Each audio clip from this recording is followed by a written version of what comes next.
The thing that I loved so much about MGS4 was the weapon inventory was enormous, but there was a little bit of variety in them. I mean, you have something like the chaff grenades, which were so easy to find in the old games. Now, they're basically your lifeline in Shadow Moses, because every enemy in Shadow Moses, besides some frog troops, are mechanical. So you're going to need all those chaff grenades that you saved up, and you only get like 4 of them through the game. So it really lets you know just how necessary some of these old items that we took for granted are. The thing that I really loved about your arsenal was that you had a wide variety of ways to do things. I mean, some weapons could have silencers attached, some could not.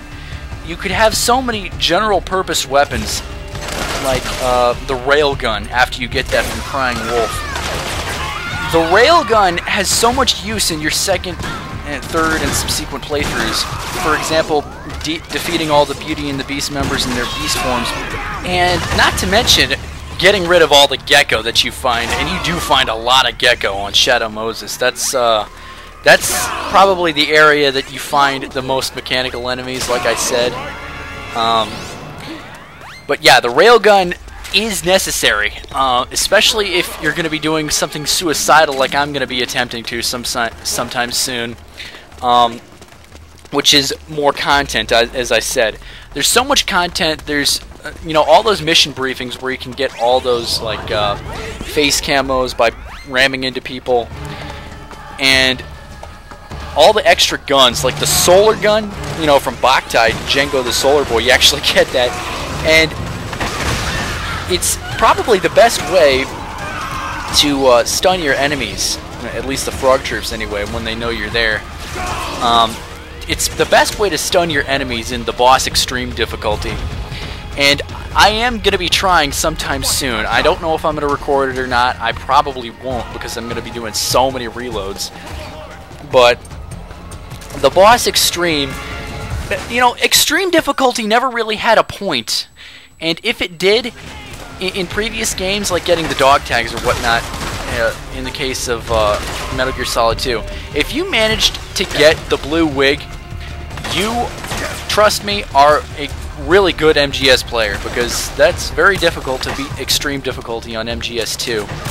The Harrier, and not to mention the Ray fight, those fights are really difficult on extreme difficulty, but you've never really, up until this point, had a purpose to go through extreme difficulty. Now, there is so much of a point, because you need to actually get the Patriot from MGS3. You can get the Patriot gun, which is, the unlimited ammo. You don't ever have to reload because it's shaped like an infinity symbol, whatever sense that makes. Love it, though. You get the Patriot by actually, and also Big Boss face camo. You actually have to get Big Boss ranking, which is, something that only the absolute freaking best MGS players can do. That is really difficult on MGS1. I've never done it. Like next to impossible on MGS2. MGS3, I have no idea how you can do it. And MGS4, there's just so much challenge to doing an extreme difficulty run through. Because if you get caught, you're pretty much freaking dead.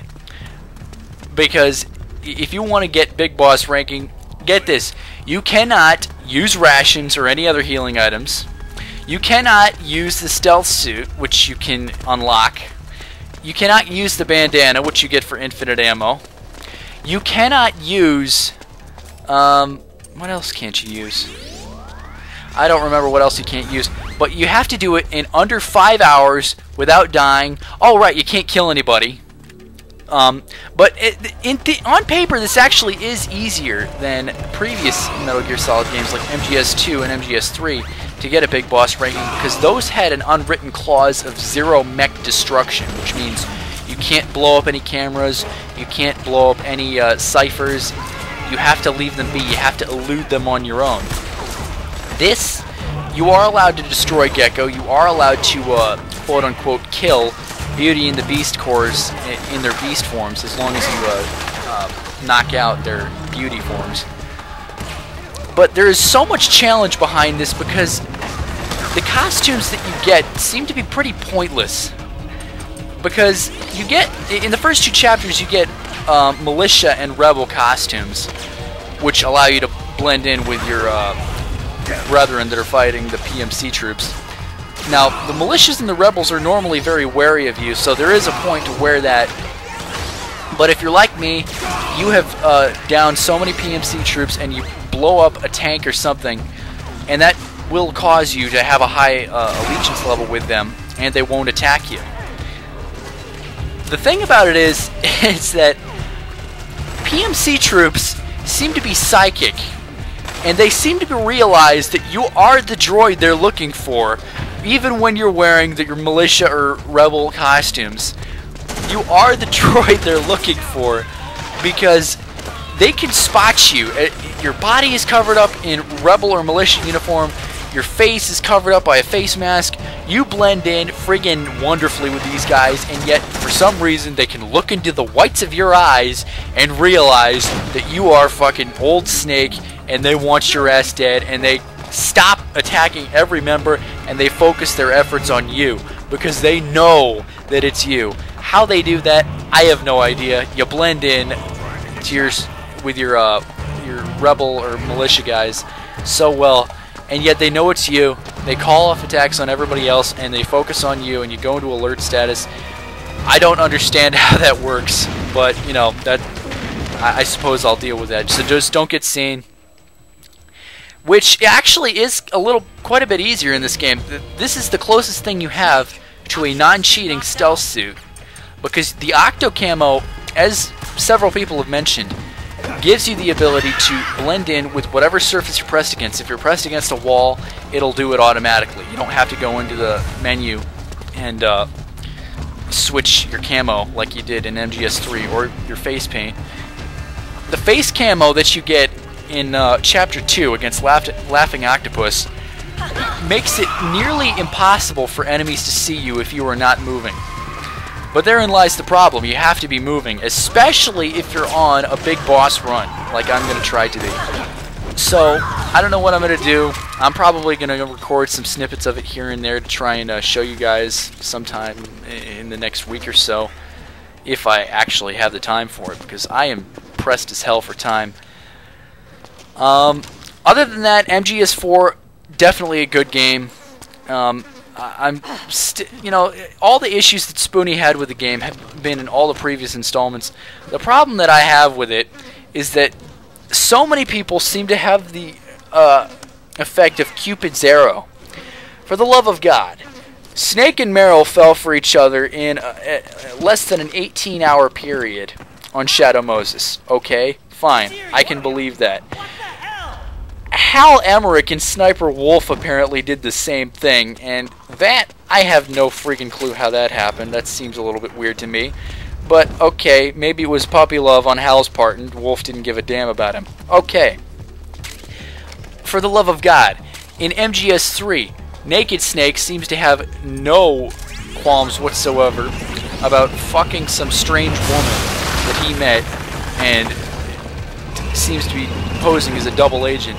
What the fuck? Why would you do that? But then again, that movie had some similarities with Bond. Then again, in MGS4 is where I friggin' draw the line. Why Meryl Silverberg and Johnny Sasaki / Akibus, who was the guard with the... In MGS1, you remember the guard with the diarrhea. Some fucking how or another, Meryl and Akiba, Johnny Sasaki, get married. What the fuck is... And why the fuck she doesn't just blow his head off in Chapter 5 when he says, Meryl, I've always loved you ever since I first laid eyes on you on Shadow Moses. Do I even have to quote what he said on Shadow Moses? That bitch, she took my clothes. Boy, oh boy, that woman is built alright. What the fuck? They are retconning so much. And not to mention the fact that Meryl actually legitimately falls for this guy. The first thing that would come to my mind is, okay, fucking stalker, get the hell away from me. But that's Metal Gear Solid, so that's about all I have to say about the game. It's a great game. If you have a PS3 and you don't have it, I wonder what the fuck you bought it for. But anyways, this is Lan. My basic thoughts on MGS4. I may do some gameplay stuff of it sometime in the future, but I'm not exactly sure. But that's all I got. So this is Lan signing out.